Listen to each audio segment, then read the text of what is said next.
The stars looked peaceful that morning. Commander Day-One stood on the bridge of his ship, the UHSV Indomitable, watching the asteroid belt drift past his viewport. He had been out here for 3 months, checking mining operations and making sure everything ran smoothly.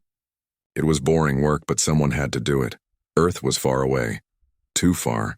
He could barely see it through the long-range cameras, just a blue dot in the darkness. His home.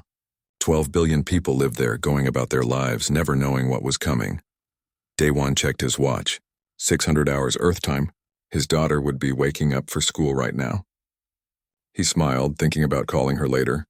Maybe he would tell her about the ice comet they had discovered yesterday. She loved Space Stories. He would never make that call.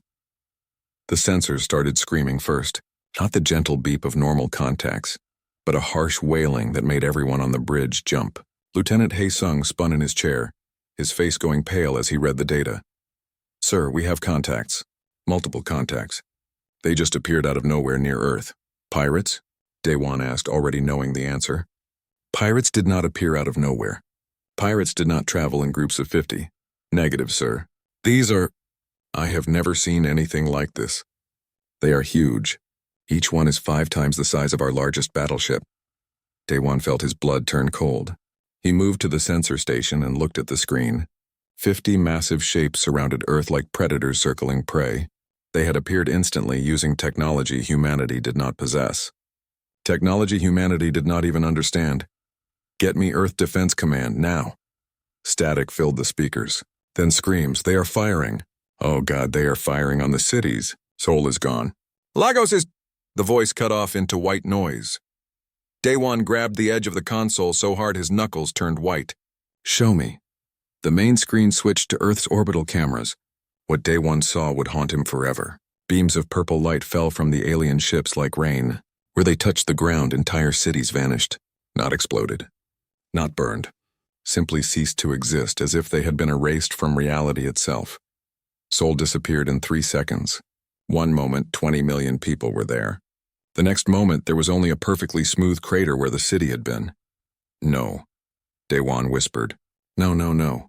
More cities died. Lagos, São Paulo, New York, Mumbai, Jakarta. Each one erased in seconds. Each one taking millions of lives with it. The alien ships worked methodically, efficiently, showing no emotion and no mercy. On Titan, Dr. Hana watched the same horror unfold through her research station's sensors. She was supposed to be studying ice crystals today. Instead, she watched her species die. Her hands moved automatically across her keyboard, recording everything. Data, numbers, energy signatures. Some part of her brain, the scientist part, stayed cold and logical even as tears ran down her face. Record it all. Understand it. Learn from it. Because if they survived this, they would need to know how these weapons worked. The alien beams had a specific frequency. They operated on quantum principles humanity had theorized but never achieved. Her fingers flew faster, capturing every detail. "Doctor, we need to evacuate," her assistant said. "Not yet. I need more data. They will kill us." "Then let them kill me at my station. I will work until the last second, but the aliens were not interested in Titan, not yet. They focused on the big targets first." Mars Colony lit up on her screen. The small cities humanity had built there over 50 years vanished in minutes. 500,000 people gone. Europa Station sent one final transmission. "They are here. Tell everyone we..." Then silence.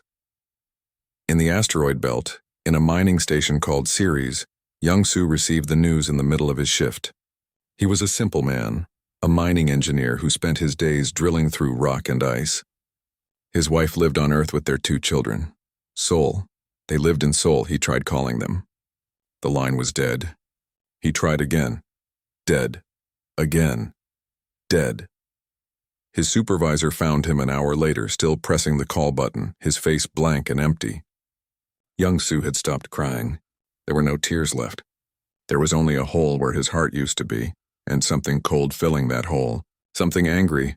"They are gone," Young-Soo said quietly. "My family is gone. I am sorry." "Sorry?" Young-Soo looked up. His eyes were wrong. Empty but burning at the same time. Sorry does not bring them back. Deep under the ruins of Seoul, in a subway tunnel that had collapsed during the attack, a boy named Hyun-Woo coughed in the darkness. He was 10 years old. He had been waiting for the train with his mother when the world ended above them. The ceiling had fallen.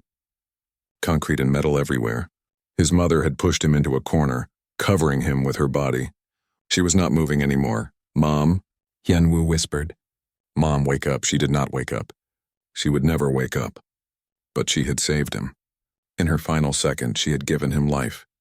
Hyunwoo sat in the dark and listened to the sounds above. Rumbling, crashes, the sound of his entire world dying. He did not understand what was happening. He was just a child, but he would remember this moment forever. He would remember the dark, the dust, his mother's final sacrifice, and he would remember the anger that began growing in his small chest. Above the ruins, the alien ships finished their work. 6 hours after they arrived, they stopped firing. The silence was worse than the noise. Then they broadcast a message. It played on every frequency in every human language. Your species displayed patterns consistent with galactic-level threats. This intervention was necessary. Rebuild peacefully or face complete extinction. You have been warned. The voice was calm. Professional, like a doctor explaining why they had to amputate a limb. On the Indomitable, Dae-won listened to the message twice. Then he looked at his crew. Good people. Scared people. People who had just lost everything. "How many humans are left?" he asked. Haesung checked his console. "Best estimate, 4 billion, sir. Scattered across the solar system. Earth's population was cut by 70%. Mars and Europa are gone completely. 4 billion left from 12 billion. 8 billion dead in 6 hours. Dae-won straightened his uniform. His hands were shaking, but his voice was steady. "Send a message to every human ship, every station, every settlement. Tell them to rally at Jupiter. Tell them we are not done, not even close. Sir, what are we going to do? They have weapons we cannot match. Technology we do not understand." Dae-won looked at the screen, at the alien ships beginning to leave Earth orbit. They thought it was over. They thought humanity would surrender or collapse. They were wrong. "We are going to learn," Dae-won said quietly. "We are going to build. We are going to train. And then we are going to show these aliens what happens when they try to kill humanity." "But sir, they made one mistake," Dae-won interrupted. His voice was cold now, harder than steel. "They showed us mercy. They left survivors. They will regret that choice for the rest of their very short existence." He turned to his crew. Every face showed the same thing: grief, rage, determination. "They intervened once," Dae-won said. "The universe is about to learn what that cost them." In the darkness under Seoul, Hyunwoo finally found the strength to move. He crawled over rubble, through dust and blood, toward a small light in the distance. Other survivors. Other people who had lost everything. He was just a boy. But he would grow up.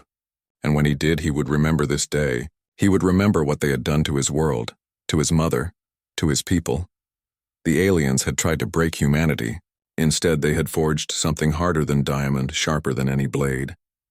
They had created an enemy that would never forgive, never forget, and never stop until justice was done. The intervention was over. The war had just begun.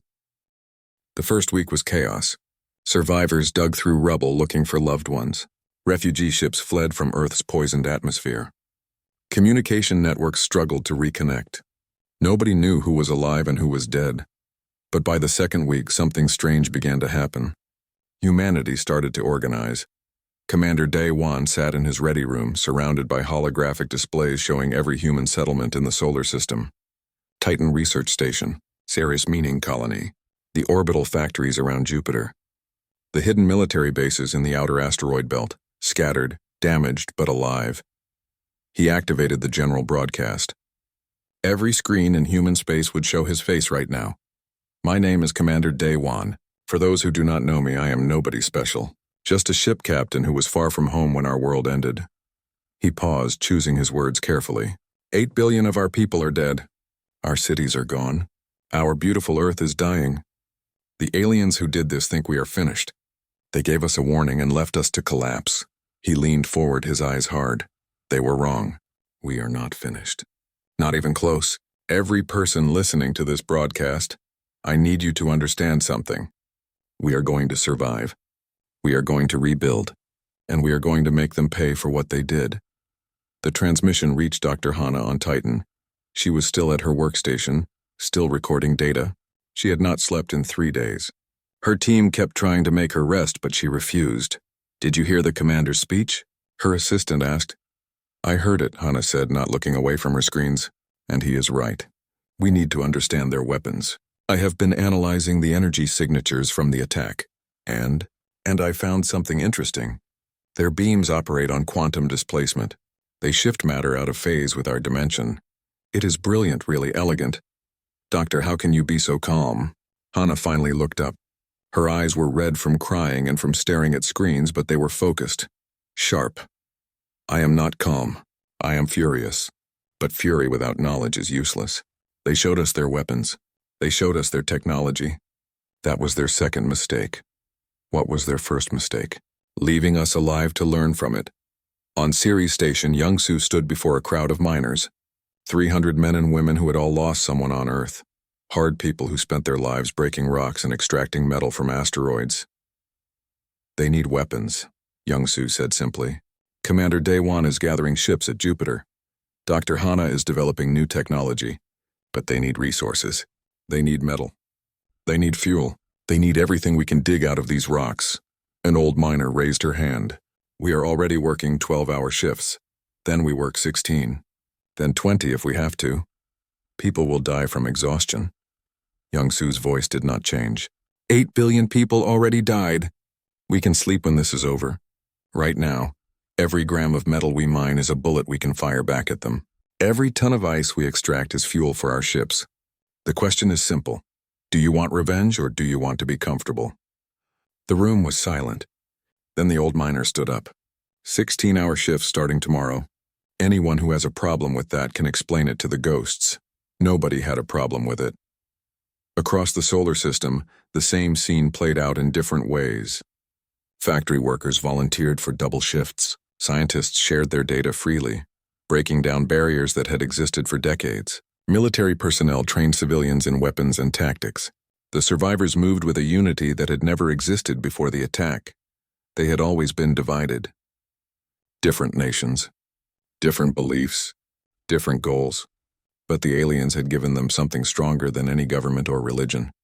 A common enemy and a common purpose. On Titan, they found Hyun-woo 3 weeks after the attack. A rescue team pulled him and 30 other survivors from the collapsed subway tunnel. They were half dead from hunger and thirst, but alive. A medical officer wrapped Hyun-woo in a blanket and gave him water. "You're safe now, child. We are taking you to Titan Station." "My mother," Hyun-woo whispered. "She saved me. She covered me when the ceiling fell." "I know.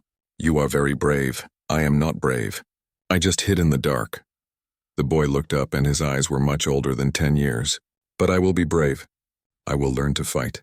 And when I am old enough, I will make them sorry they ever came to Earth." The medical officer wanted to say something comforting, something about how children should not think about war and revenge. But she looked at Hyun-woo's face and said nothing. This was not a child anymore. The aliens had killed that child when they killed his mother. "We have schools on Titan," she said finally. "Good schools. They teach mathematics, engineering, weapons design. When can I start?" "Tomorrow if you want." "I want."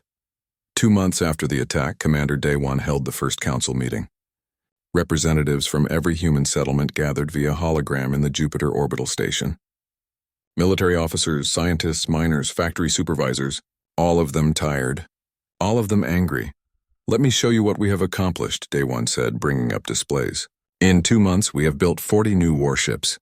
They are not as advanced as our enemy's ships, but they are fast and they are armed.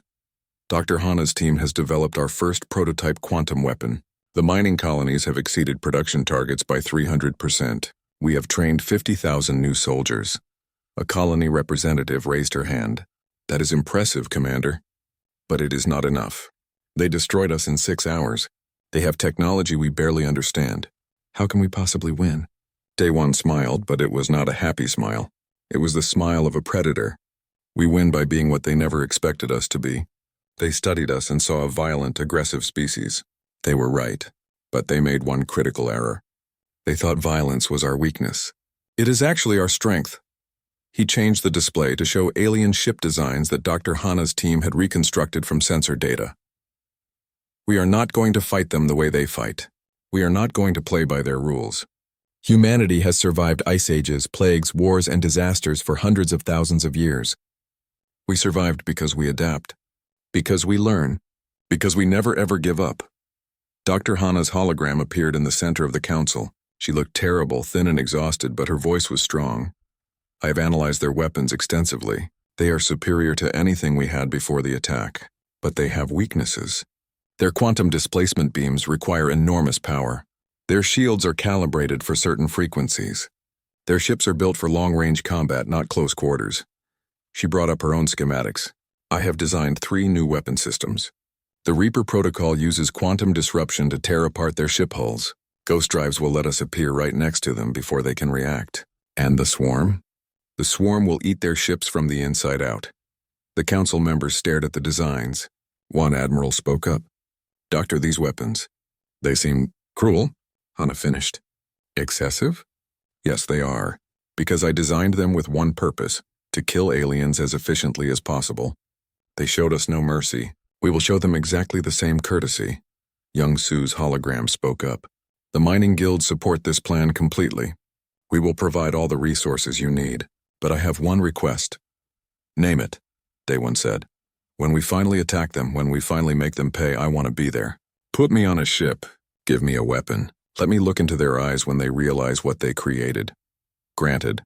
6 months after the intervention, human scouts made contact with other alien species. Not the ones who had attacked them. Different ones. Smaller civilizations, weaker ones. The first contact was tense. A human frigate approached an alien trading station carefully. Weapons ready.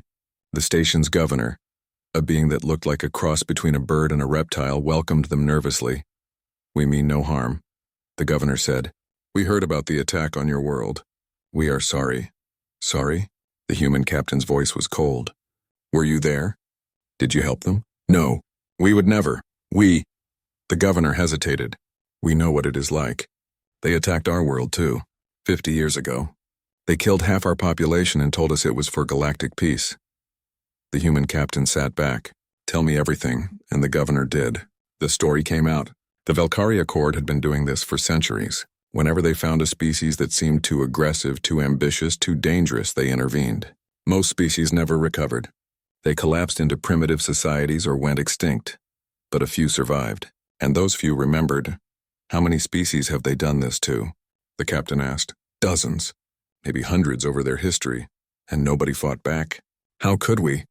They have the most powerful fleet in the galaxy. They have technology beyond our understanding. Fighting them is suicide, the captain smiled. It was not a nice smile. That is what they thought about us too. Tell your people something. Tell them humanity is going to fight back, and if they want justice for what happened to their world, they should help us. The governor stared. You are serious? You actually think you can beat them? We do not think. We know. They made the mistake of leaving us alive. Now we are going to make them regret every second of their miserable existence. News of humanity's defiance spread through the underground network of species that the Accord had attacked. Moss.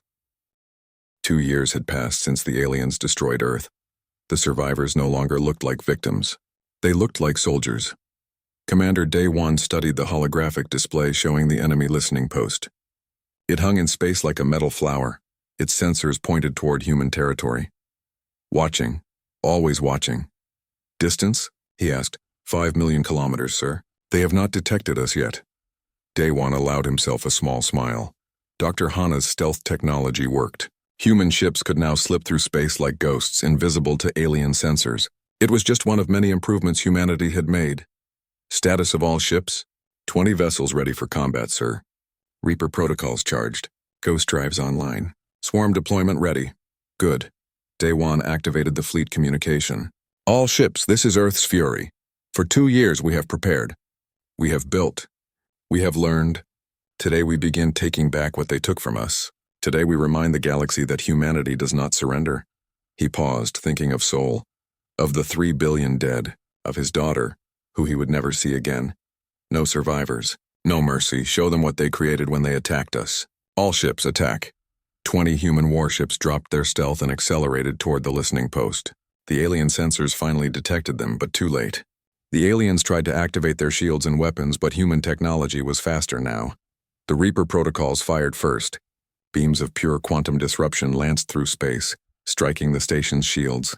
The shields designed to stop traditional weapons could not handle this new attack. They collapsed in seconds, then the swarm was released. Millions of microscopic machines, each one programmed to destroy anything made by the Valkyrie Accord. They spread across the station like a plague, eating through metal, disrupting electronics, destroying everything they touched. Inside the station, the aliens panicked. Their systems failed one by one. Life support, communications, weapons, everything stopped working. They sent a distress signal, but the swarm consumed the transmitter before the message could finish. The human ships moved closer. Young-Soo stood on the bridge of his mining ship, now armed with military weapons. He watched the alien station die with cold satisfaction. "For Earth," he whispered. "For everyone we lost." The battle lasted 17 minutes. When it ended, the alien listening post was debris floating in space. Every alien inside was dead. Not a single human ship was damaged. Day 1 recorded a message and broadcast it on all Valkyrie frequencies. 3 billion of our people died. We are just getting started. Run, hide, it will not matter. We are coming. The message spread through the galaxy. The Valkyrie Accord received it with shock and disbelief. For the first time in their 2,000-year history, someone had attacked them. Someone had won. Emergency meetings were called. Military advisors argued about how to respond. Some wanted to send a fleet immediately. Others wanted to negotiate. A few suggested something unthinkable: apologize. But the Accord moved slowly. They were used to being the strongest power in the galaxy. They did not know how to fight a real war anymore. Meanwhile, humanity prepared for the next attack. They knew the aliens would respond. They were counting on it. On Titan, Dr. Hana reviewed the battle data with her team. She looked worse than ever, her face thin and pale. The radiation from her experiments was killing her slowly, but she refused to stop working. "The Reaper protocol performed perfectly," she said, pointing at graphs and numbers. "Their shields collapsed in 4.7 seconds, exactly as calculated. The swarm consumed the station in 12 minutes. But we can do better." Her assistant stared at her. "Doctor, you need rest." "The medical team says the medical team can wait until this war is over," Hana interrupted. "I need to improve the swarm, make it faster. Make it smarter. The aliens will adapt their defenses. We need to stay ahead of them. You are dying, I know, but I will see this through first. I owe that much to everyone we lost." She turned back to her work. "Now help me with these calculations. I want version 2 ready in a month." In the training schools, Hyunwoo practiced with weapons designed for people twice his size. He was 12 years old now, but he trained with the focus of someone much older. His instructors said he never smiled, never complained, never stopped pushing himself. "Again," Hyunwoo said after completing a combat simulation, "I can do it faster." His instructor, a veteran soldier, shook his head. "You completed the course in record time. You do not need to." Again, the instructor sighed but reset the simulation. He had seen many students like Hyunwoo, children who had survived the intervention. They were different from normal kids, harder, colder. They trained like their lives depended on it because in their minds it did. Hyunwoo would not stop until he could fight, until he could kill the ones who killed his mother. The instructor knew better than to try to change his mind. 2 weeks after the listening post attack, human intelligence detected movement. A Valkyrie fleet had been dispatched, 50 warships heading toward the human solar system. When Daewon received the report, he smiled. "Good, let them come. Sir, 50 ships. That is more than double our fleet size." "I know, which is why we are not fighting them in open space." Daewon pulled up tactical maps. "We are going to fight them here in our home system, where we control the terrain, where we have prepared surprises." He activated a fleet-wide communication. "All ships return to Seoul. We have guests coming, and we need to prepare a proper welcome." The human fleet began moving, but they did not go to Earth. They went to the outer asteroid belt, to the space between Jupiter and Saturn. There, hidden among millions of rocks and ice chunks, they prepared their trap. Young-Soo and his miners worked around the clock, planting devices throughout the asteroid field. Not mines, something worse. Swarm deployment stations. Thousands of them, each one containing billions of the microscopic weapons Dr. Hana had designed. "They will fly through here," Young-Soo told his crew. "And when they do, we activate every station at once. The swarm will be so thick they will not be able to see. They will not be able to fight. They will just die, One miner looked worried. What if they detect the stations before they reach the kill zone? Then we trigger them early and adjust. Either way, this is where they die. Young Su's voice was absolute. He had stopped sleeping weeks ago. Every moment was dedicated to preparing the trap. Keep working. We have 3 days before they arrive. Dr. Hana worked on her final project. She called it the Ghost Strike. Human ships could already jump through space using quantum drives. But what if they could jump directly into battle, appearing right next to enemy ships? The calculations were incredibly complex. One mistake and the ship would be torn apart in the quantum transition. But Hana had never been afraid of risk. Test results are promising, she told Daewon over the communication link. We can jump within 100 meters of a target. Closer if we refine the coordinates. 100 meters is close enough to use short-range weapons, Daewon said. Our railguns, our plasma cannons. At that range, even basic human weapons can hurt them. Exactly. They are used to long-range combat. They will not expect us to appear in their face. Oh, Doctor, this is brilliant work. When this is over, I will not live to see when this is over, Commander. Hana's voice was calm. The radiation poisoning is too advanced. But that is acceptable. I will see the battle. I will see us win. That is enough. Daewon wanted to argue, but he could see the determination in her eyes. Then we will make sure your last sight is victory. Thank you. Now let me finish. I need to upload these protocols to every ship in the fleet. The Velkari fleet arrived exactly when human intelligence predicted. 50 massive warships dropped out of quantum transit at the edge of the solar system. Their commander, Overseer Talvin, surveyed the system with satisfaction. Scan for human vessels, he ordered. Detecting scattered signals throughout the system, Overseer. They appear to be hiding among the asteroids. Talvin made a dismissive gesture. Predictable. They hope to use the asteroids for cover. It will not help them. We will sweep through systematically and destroy every human ship we find. His tactical officer looked uncertain. Sir, these humans have proven more dangerous than anticipated. Perhaps we should approach more carefully. They destroyed one listening post. Our fleet is 50 times that size. We have weapons they cannot match. Technology they cannot understand. This will be a simple extermination operation. The fleet moved forward, confident and organized. They flew in perfect formation, shields up, weapons ready. They did not notice the small objects floating among the asteroids. They looked like rocks. They registered as rocks on their sensors. But they were not rocks. The fleet reached the designated kill zone. Daewon, watching from his flagship hidden behind Jupiter's moon, gave the order. Activate the swarm. Throughout the asteroid belt, thousands of deployment stations came to life. Each one released billions of microscopic machines. In seconds, the space around the Velkari fleet became a cloud of death. The cloud was so thick it looked like fog. The alien ships flew directly into it. Sir, we are losing sensor clarity, the tactical officer reported. Something is interfering with our systems. What is it? Unknown. It is like we are flying through a dust storm, but our sensors detect no dust particles. Then the first ship started having problems.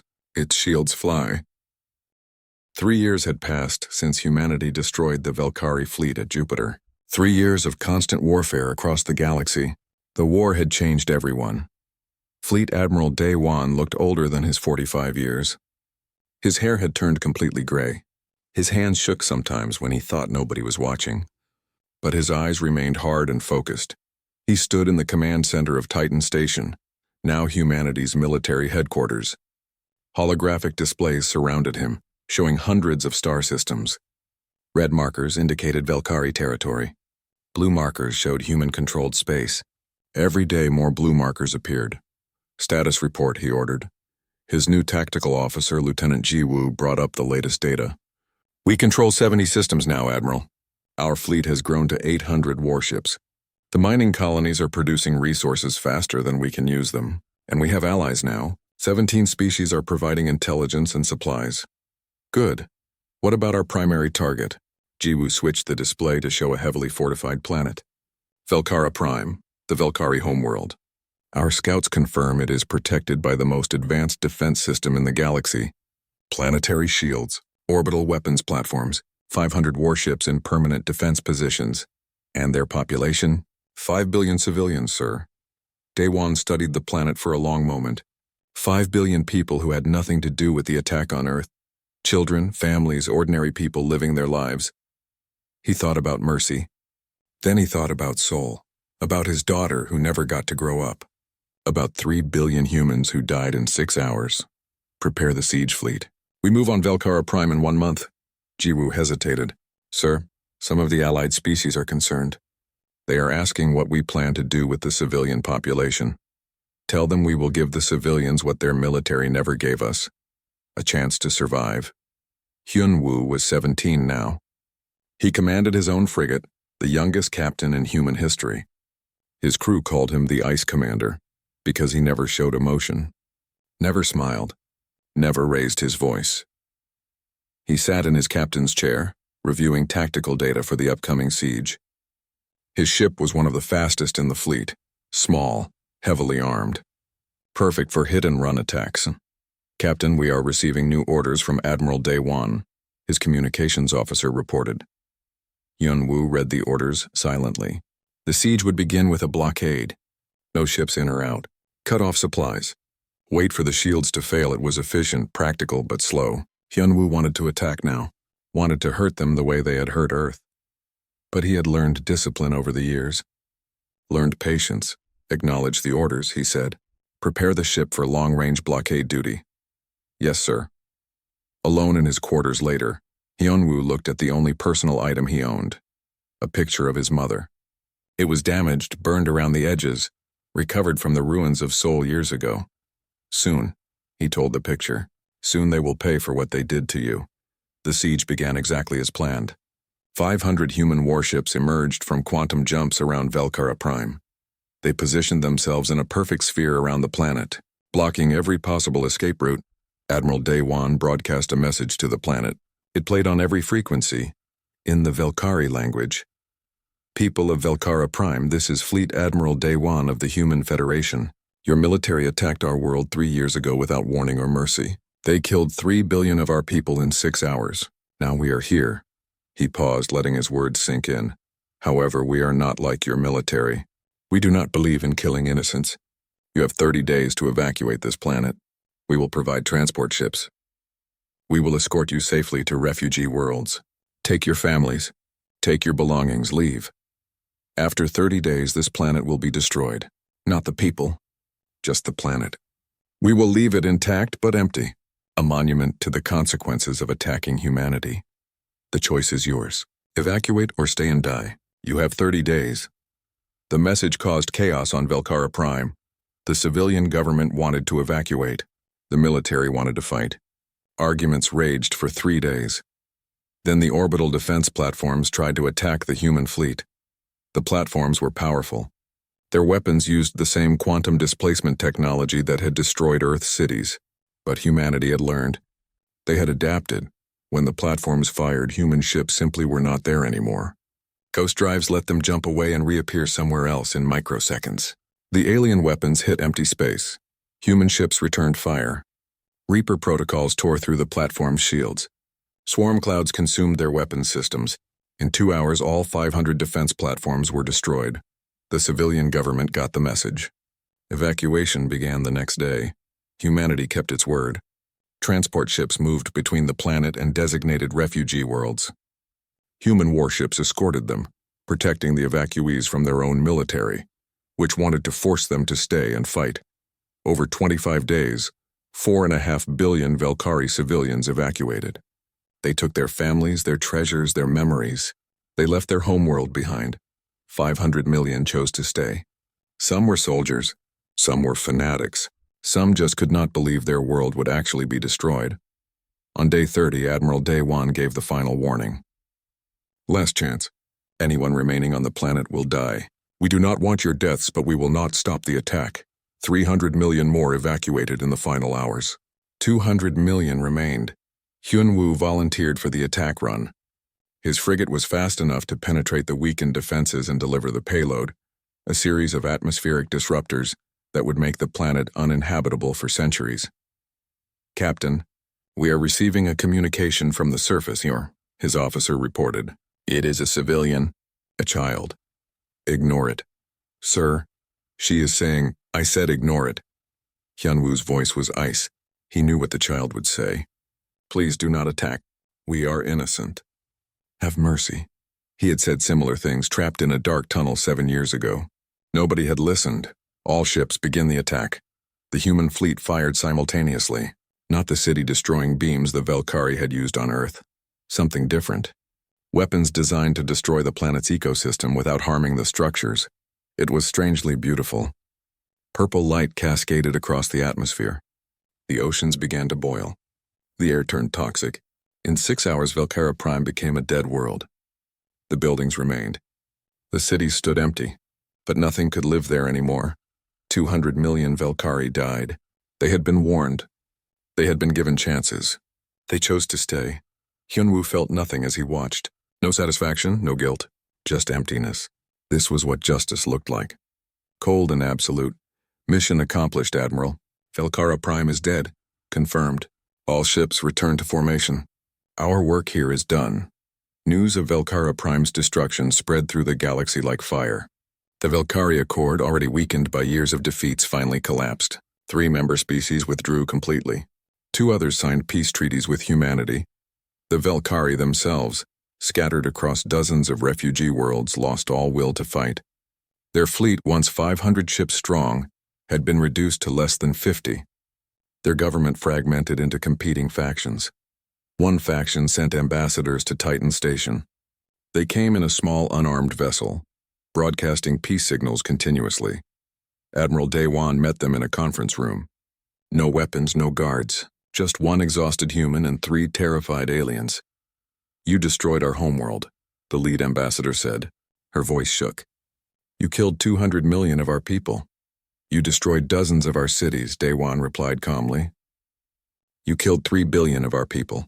In 6 hours, without warning, without mercy. We were wrong. We admit that now. We should never have attacked you. But please, this must end. Our civilization is dying. Our people are scattered and broken. We surrender. Daewon leaned back in his chair. He thought about continuing the war, about hunting down every last Velkari ship, about making them extinct the way they had tried to make humanity extinct. But he was tired. So very tired. Your surrender is accepted. But there will be conditions. The ambassador nodded quickly. Anything. We will accept any terms. First, complete demilitarization. You will have no warships, no weapons, no military at all. Agreed. Second, full reparations. You will pay for the reconstruction of Earth. You will provide resources to every species you have attacked over the centuries. Agreed. Third, and most important, you will be integrated into human governance. Your species will become our responsibility. We will protect you, feed you, house you, but you will follow our laws. Accept our authority forever. The ambassador looked shocked. You want us to become servants? No, citizens equals under human law, but you will never be independent again. You will never have the power to attack another species. This is mercy, Ambassador. Accept it or die. The ambassador thought about her scattered people, about the children growing up in refugee camps, about the future. We accept. 5 years after the intervention, the war officially ended. Humanity controlled 100 systems. Their fleet numbered over 1,000 warships. Their technology had surpassed every other species in the galaxy, but the cost had been terrible. Admiral Daewon retired at 50. He returned to Earth, which was slowly being restored to life. The air was breathable again. 50 years had passed since the intervention. The galaxy was a different place now. Earth bloomed with life again. Cities stretched toward the sky, rebuilt and beautiful. Children played in parks where craters had once been. The air was clean. The oceans were blue. If you did not know the history, you might think nothing bad had ever happened here. But the people remembered. In the center of Seoul, where 10 million people had died in 3 seconds, stood the memorial wall. It stretched. For kilometers, black stone carved with 3 billion names. Every year on the anniversary, people came from across the galaxy to pay their respects. An old man walked slowly along the wall, his hand trailing across the names. Admiral Daewon was 73 now. His body was failing, but his mind remained sharp. He came here every year to remember. He found his daughter's name as he always did. Hello, little one. I am still here, still missing you. A young woman approached, carrying flowers. She wore the uniform of a fleet captain. Her name badge read, Captain Ji Woo. "Admiral," she said respectfully, "I hoped I would find you here." "Ji Woo, you should be with your family today, not visiting an old man." "You are family, Admiral. You were my commander, my teacher." She placed her flowers at the wall's base. "I wanted to thank you for everything you did for saving us." Daewon shook his head. "I did not save anyone. I just made sure the ones who attacked us paid the price. The real heroes are here." He gestured at the wall. "They are the ones who died. We are just the ones who survived." They stood in comfortable silence, watching as thousands of others came to the memorial. Humans, Velkari, dozens of other species, all of them remembering, all of them learning. A Velkari child, no more than 8 years old, approached the wall nervously. Her teacher, a human woman, encouraged her gently. The child placed a small toy at the base of the wall and whispered something too quiet to hear. Daewon watched with mixed feelings. The Velkari had integrated into human society over the decades. They had become productive citizens. Their children grew up learning about their species' terrible mistake, and many of them dedicated their lives to making amends. "Do you ever regret it?" Jiwoo asked quietly. "How far we went?" "Every day," Daewon admitted. "We destroyed their homeworld, killed millions, reduced a proud civilization to refugees. But then I remember what they did to us. I remember that they gave us no warning, no chance, no mercy. And I know that if we had shown weakness, they would have finished the job. The younger generation does not understand. They did not live through it. They think we were too harsh. Let them think that. Let them grow up in a peaceful galaxy and never know what it is like to watch their world die. That is what we fought for." Across the galaxy, in a military academy on Titan, Fleet Admiral Hyun Woo taught the next generation of officers. He was 57 now, still fit and sharp despite his age. His students sat in neat rows, young faces eager to learn. Human faces, mostly but also Velkari, and members of dozens of other species. The Academy accepted anyone who passed the tests. "Today we discuss the Battle of Seoul," Hyunwoo said, bringing up holographic displays. "The battle where humanity destroyed the Velkari invasion fleet. Who can tell me why we won?" A young Velkari student raised her hand. "Because you had better technology, sir?" "No, our technology was inferior." Next, a human student spoke up. "Because you had nothing to lose?" Closer, but still wrong. "We won because we prepared, because we learned from their attack, because we adapted their technology and made it better, and because we fought as one species, with one purpose. That is the lesson of the Battle of Seoul. Technology helps, courage helps, but unity and adaptation win wars." After class, the Velkari student approached his desk nervously. "Admiral Hyunwoo, may I ask a personal question?" "You may. My grandmother was on Velkara Prime. She evacuated, but she lost everything. Her home, her friends. Many chose to stay and died. Do you? Do you ever regret what happened?" Hyunwoo looked at the young alien. She had not been born when the war happened. She carried no personal guilt, but she carried the weight of her species' history. "I regret that it was necessary," he said carefully. "I regret that 200 million people died, but I do not regret giving them a choice. We warned them. We gave them 30 days. We provided transport. Every person who died on Velkara Prime chose to stay. My grandmother says your species is cruel. Perhaps we are. Your species certainly thought so when they attacked us. But we are also fair. We could have destroyed every Velkari world, could have made your species extinct. Instead, we let you live. We integrated you into our society. We gave your children a future." He leaned forward. "Your grandmother is alive because of our mercy. Remember that." The student nodded slowly and left. Hyunwoo watched her go, feeling the familiar emptiness inside. 50 years, and he still felt nothing. The anger had faded, the pain had dulled, but the emptiness remained. He thought about his mother sometimes, wondered what she would think of what he had become, a warrior, a teacher, a man who had helped destroy a civilization. Would she be proud or horrified? He would never know. In the Galactic Council chambers, Ambassador Min Seo represented humanity's interests among the stars. She was young, only 35, but brilliant and diplomatic.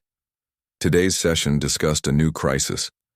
A species called the Draxians had been attacking smaller civilizations, conquering and enslaving them. The council debated what to do. "We should negotiate," one ambassador argued. "Offer them trade agreements, peaceful solutions." "We tried negotiating," another replied. "They ignored us. They will only respect force." The arguments went in circles. Finally, the council leader turned to Min Seo. "Ambassador, humanity has the strongest military in the galaxy. What is your species' position?" Min Seo stood, her voice calm and clear.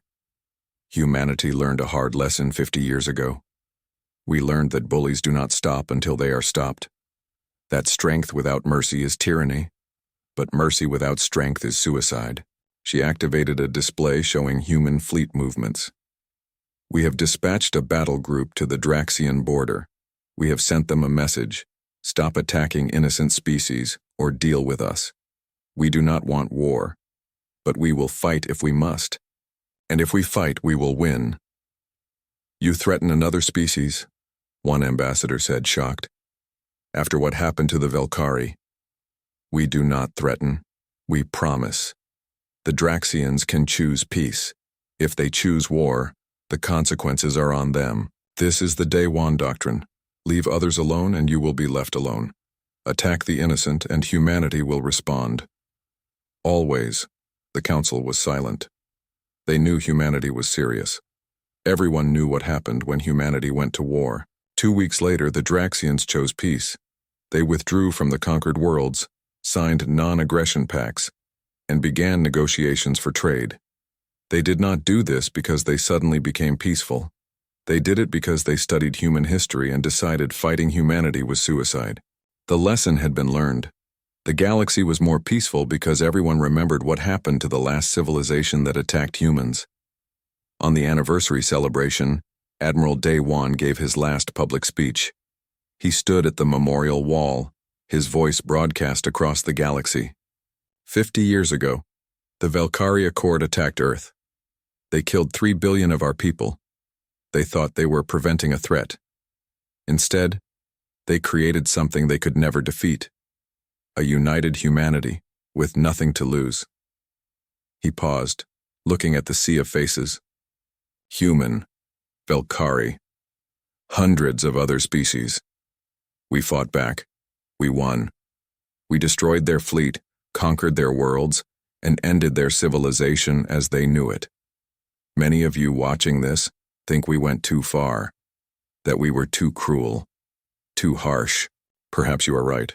Perhaps we did become the very thing they feared, but we survived, and we made sure that no other species would ever suffer what we suffered. Today, the galaxy is at peace. Not because everyone suddenly learned to love each other, because everyone learned the cost of attacking innocence, because everyone understands that some species, when pushed, will push back harder than you can imagine. The Velkari intervened once. They felt humanity's wrath. The universe remembers, and because the universe remembers, billions of lives are saved every year. Species that might have been attacked are left alone. Civilizations that might have been destroyed continue to thrive. That is our legacy. Not the battles we won, not the enemies we defeated, but the peace we enforced, the justice we delivered, the lesson we taught. He touched the wall behind him, feeling the carved names under his fingers. To the 3 billion who died, we did not forget you. We avenged you. We built a galaxy where what happened to you can never happen again. Rest well. Your deaths were not meaningless. Admiral Day One died peacefully in his sleep 3 months later, at the age of 73. His funeral was attended by millions. Leaders from hundreds of worlds came to pay respects. Even the Velkari sent representatives acknowledging the man who had destroyed their empire but spared their people. Fleet Admiral Hyun Woo gave the eulogy. Admiral Dai Wan was many things: a warrior, a leader, a man who made impossible decisions and lived with the consequences. He once told me that he traded his peace for our future. He carried the weight of our revenge so that future generations would not have to. He was not a perfect man. He made harsh choices. He ordered attack.